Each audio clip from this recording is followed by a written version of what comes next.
नमस्कार मित्रों, स्वागत है आपका आपके अपने YouTube चैनल राघव वॉइस में। आज की वीडियो में हम जानेंगे कि आध्यात्म क्या होता है।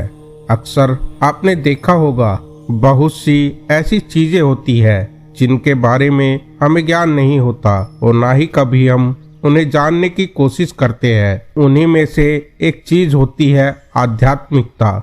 आखिर ये आध्यात्मिकता क्या होती है, इसके बारे में बातें तो सभी करते हैं लेकिन जान कोई नहीं पाता।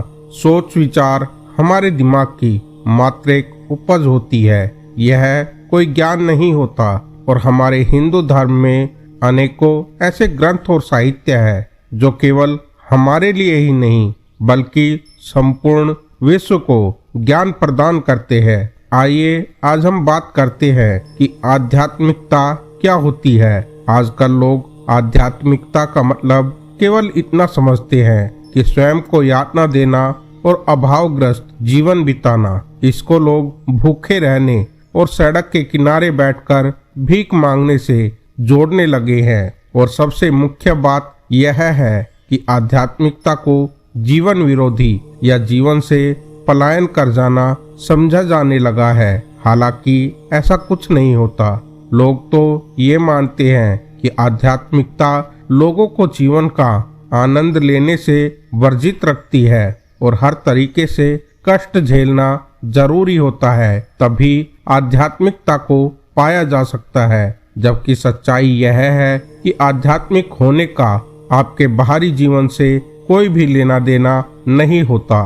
एक आध्यात्मिक और संसारिक मनुष्य में क्या अंतर होता है, अब मैं आपको सहजता से समझाता हूँ। एक संसारी मनुष्य केवल अपना भोजन कमाता है, जबकि बाकी सब कुछ जैसे प्रसन्नता, शांति और प्रेम और स्नेह के लिए उसे दूसरों की भीख पर निर्भर रहना पड़ता है। जबकि इसके विपरीत एक आध्यात्मिक व्यक्ति अपनी शांति, प्रेम और प्रसन्नता सब कुछ स्वयं कमाता है और केवल उसे भोजन के लिए ही दूसरों पर निर्भर रहना पड़ता है। लेकिन अगर वह चाहे तो अपना भोजन भी स्वयं कमा सकता है। इन कुछ लक्षणों से आप समझ जाएंगे कि आध्यात्मिकता आखिर क्या होती है। अब आगे हम आपको वो लक्षण बताते हैं जिनसे आप आसानी से आध्यात्मिकता को समझ सकते हैं। आध्यात्मिकता का किसी धर्म, संप्रदाय, फिलॉसफी या मत से कोई भी लेना देना नहीं होता है। आप अपने अंदर से कैसे है, आध्यात्मिकता इसके बारे में है। आध्यात्मिकता का मतलब होता है कि भौतिक जीवन को अनुभव कर पाना। आप सृष्टि के सभी प्राणियों में भी उसी परम सत्ता के अंश को देखते हैं जो आप में स्वयं में विद्यमान है, तो आप आध्यात्मिक माने जाते हैं। अगर आपको बोध है कि आपके दुख, आपका क्रोध और आपके क्लेश के लिए कोई और जिम्मेवार नहीं है बल्कि इस सब के लिए केवल आप खुद ही जिम्मेवार है और आप स्वयं ही इस सब के निर्माता है, तो आप आध्यात्मिक मार्ग पर है। आप जो भी कार्य करते हैं और अगर उसमें केवल आपका हित न होकर सभी की भलाई छिपी होती है तो आप आध्यात्मिक है। अगर आप अपने अहंकार, क्रोध, नाराजगी, लालच, ईर्ष्या और पूर्वाग्रह को भुला चुके हैं तो आप आध्यात्मिक है।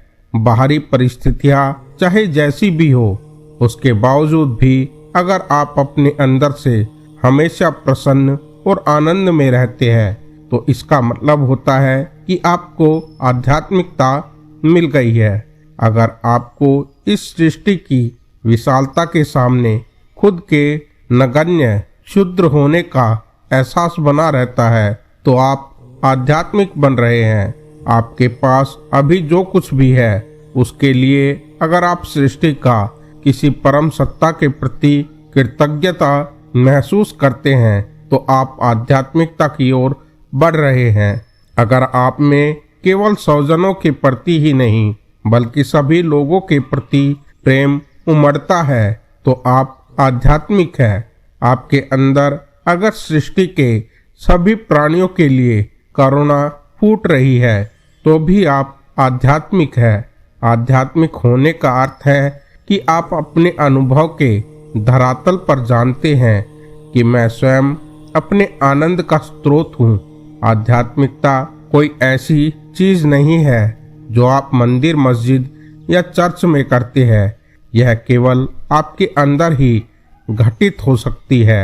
आध्यात्मिक प्रक्रिया ऊपर या नीचे देखने के बारे में नहीं होती, यह अपने अंदर खुद की ही एक तलाश होती है। आध्यात्मिकता की बातें करना या उसका दिखावा करने से कोई फायदा नहीं है, यह तो खुद के रूपांतरण के लिए होती है। आध्यात्मिक प्रक्रिया मरे हुए या मर रहे लोगों के लिए नहीं है, यह उनके लिए है जो जीवन के हर आयाम को पूरी जीवंतता के साथ जीना चाहते हैं। आध्यात्मिक प्रक्रिया एक यात्रा की तरह है जो निरंतर परिवर्तन है। हम राह की हर चीज से प्रेम करना और उसका आनंद लेना सीखते हैं, पर उसे उठाते नहीं हैं। आध्यात्मिकता मूल रूप से मनुष्य की मुक्ति के लिए है, अपनी चरम क्षमता में खिलने के लिए है। यह किसी मत या अवधारणा से अपनी पहचान बनाने के लिए नहीं है।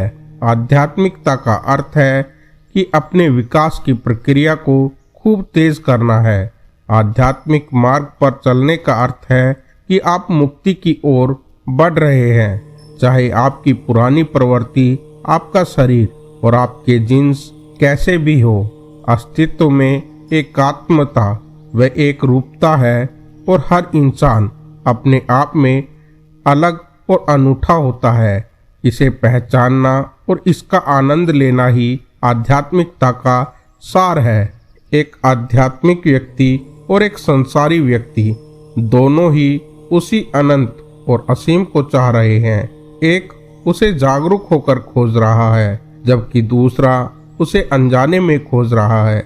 अगर आप अपना व्यक्तित्व मिटा देते हैं तो आपकी मौजूदगी बहुत प्रबल हो जाती है। यही आध्यात्मिक साधना का सार है। जब आप अपनी नश्वरता के बारे में हरदम जागरूक रहने लगते हैं, तब आप अपनी आध्यात्मिक खोज में कभी विचलित नहीं होते।